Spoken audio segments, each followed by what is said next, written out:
Hello everyone! The Ukrainian forces continue to amaze us, and just yesterday there was news that Ukrainian military, with the help of maritime drones, attacked the enemy ship Vasil Bykov in the Black Sea. Friends, what do you think of such success in recent days? The Russian fleet is sinking day by day. Big Russia cannot resist Ukraine, which doesn't even have its own fleet. Overall, we can only applaud our armed forces for their achievements. As a result, the situation in Yevpatoria is becoming increasingly complex, but overall, everything is going according to plan. It seems that in the near future we can expect new strikes on the Crimean bridge.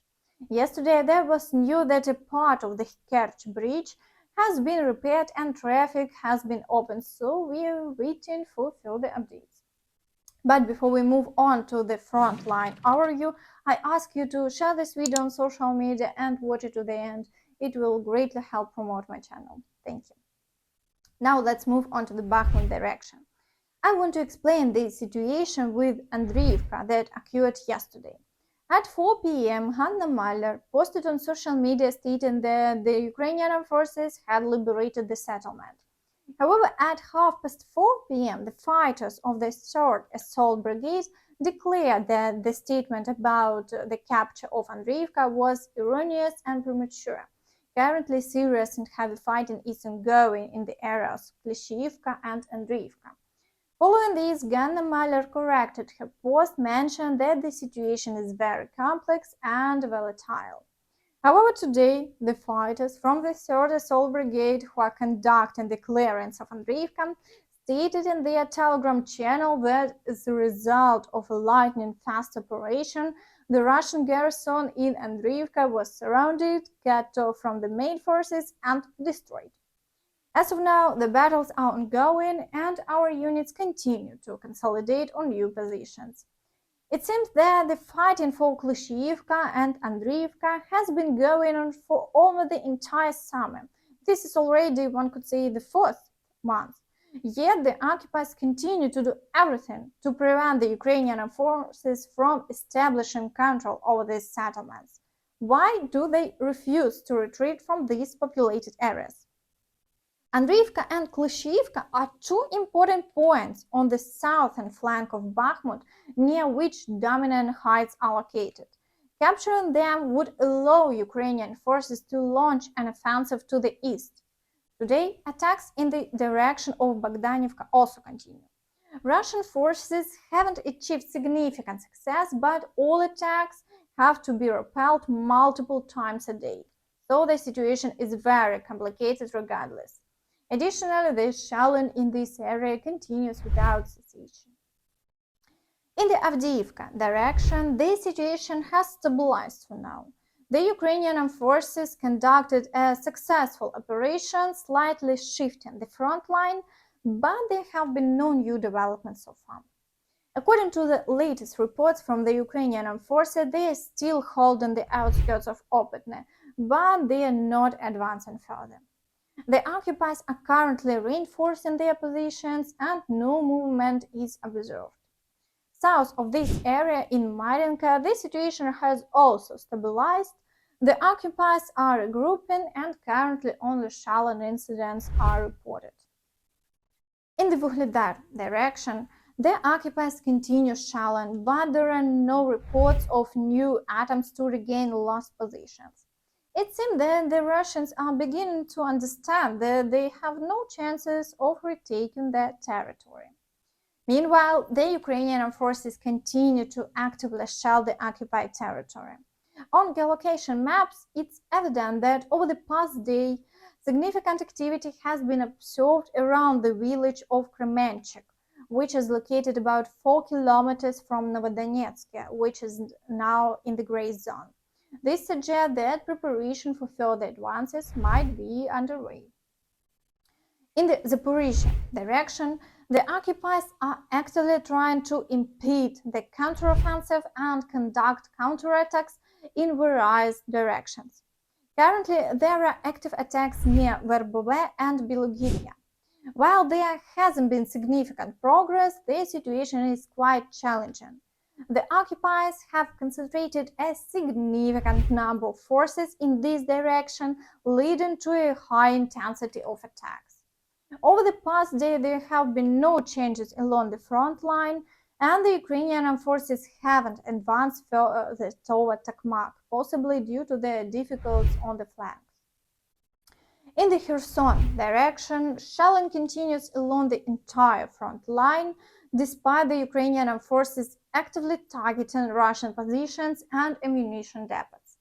Offensive actions are not being initiated, and there have been no changes along the front line.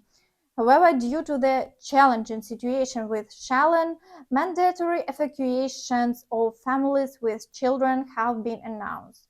Local Telegram channels are also posting footage from Novakhovka, where significant smoke plumes are visible. Preliminary information suggests this may be due to the dropping of aviation bombs.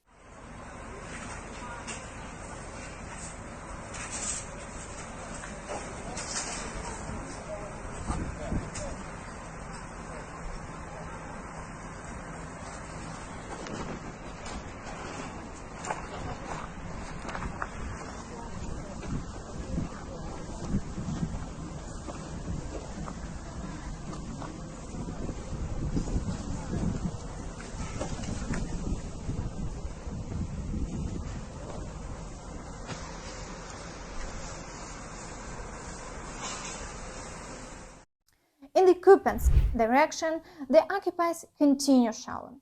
Yesterday there was reported progress by the Russians following tactical battles in the area of Lyman. As seen on the map, there is evidence of successful Russian advancement in this direction. Despite the absence of large-scale offensive actions, the Russians are gradually attempting to move forward, getting closer to Kupiansk. Overall, there is ongoing shelling along the entire front line without significant offensive actions. In the Zaporizhzhia direction, there are no changes as reported previously, despite ongoing attacks by the occupiers in various directions on a daily basis. However, today there are attacks in the direction of Berestova. There have been no reported successes by the Russians so far, and the front line remains unchanged. In the Crimea and Siversk areas, as reported previously, there have been no successes for the Russians. All attacks in the area of Bilogorivka continue to be unsuccessful, and the Russians are still suffering losses. Shelling also continues, but there have been no changes along the front line. In the meantime, Germany is discussing the temporary transfer of IRIS-T systems to Ukraine with Sweden and Egypt. IRIS-T is a short-range air-to-air missile equipped with infrared homing guardians. This was announced by the deputy head of the Defense Committee of Ukraine. Okay. Ein Beispiel, natürlich braucht die Ukraine deutlich mehr Raketenabwehrsysteme. Die IRIS-T helfen, um Städte zu schützen. Und deshalb ist es notwendig, da gibt es jetzt auch Gespräche der Bundesregierung drüber, mit Partnerstaaten, die von Deutschland IRIS-T bekommen haben, ob sie nicht einfach jetzt zumindest zeitweise rüberreichen an die Ukraine. Today, a video emerged online showing volunteer engineers from Rivne creating armored vehicles for the defenders. One of the armored vehicles was built based on the Mitsubishi L200, while the other was based on the Hyundai Galopin. Both vehicles are covered with armored plates. The military even conducted tests by firing 6.62 caliber bullets at the vehicles. In the end, both the doors and the 5 cm thick windshield withstood the gunfire. The volunteers have no plans to stop there and are aiming to create equivalents of APCs or IFVs in the future. Справжній український Хамві на базі Mitsubishi L200 і його молодшого брата, який переробили в компактний броньовик із Hyundai Galopin. Цей Хаммер з Волині виглядає дуже серйозно. До речі, асоціації з Хаммером не випадкові. Автори машини самі кажуть, що надихалися американським проєктом, і багато в чому це впізнається за рахунок абсолютно вертикального ось такого плаского лобового скла, за рахунок квадратних форм. І я думаю, що був в цьому сенс, тому що такі пласкі форми легше обшивати бронею. Це, мабуть, один з найдорожчих компонентів машини саме броня. Броня використовувалася Armox. Погляньте, як зроблено в тому числі і капот. Це просто один величезний лист броні, який закриває моторний відсік, але доволі щільно через гумові ущільнювачі. Мінімалістичний дизайн. Спереду у нас тільки дві світлодіодних фари. Функцію решітки радіатора виконує набір ось таких зубів, виготовлених з кутників. І далі знаходиться техніка від Mitsubishi, тому що машину побудовано на рамі Mitsubishi L200, але двигун насправді не від Ельки, а від Pajero.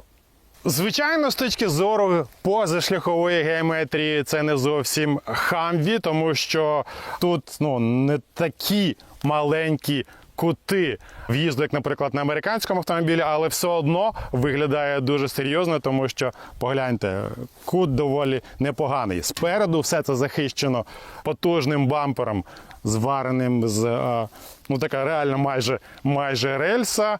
А взагалі, за рахунок того, що додалося дуже багато броні, машина стала важити майже 4 тонни. Для майже 3-літрового турбодизеля, тому що кажуть, що мотор розточували, це все одно забагато. З іншого боку, я вже встиг проїхатися, і ходовка Mitsubishi під таким навантаженням їде, наче Rolls-Royce, ковтаючи всі ямки. Бо зазвичай більшість військових машин в цьому сенсі сприймаються дуже жорсткими. Цей, навпаки, дуже комфортний. Знову ж таки, машина майже повністю українського виробництва, якщо не враховувати те, що броню використовували швейцарську, то, наприклад, броньоване скло товщиною 5 см виготовляли в Україні. Таким чином і вартість нижча, і можна в разі чого швидко замінити, тому що постачальник ось він знаходиться тут недалеко.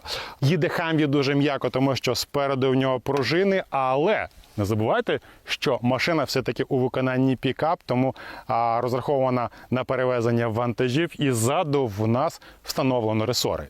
Friend, that's all from me. Thank you for watching. Don't forget to like, subscribe to the channel and click the notification bell to stay updated on all the latest news.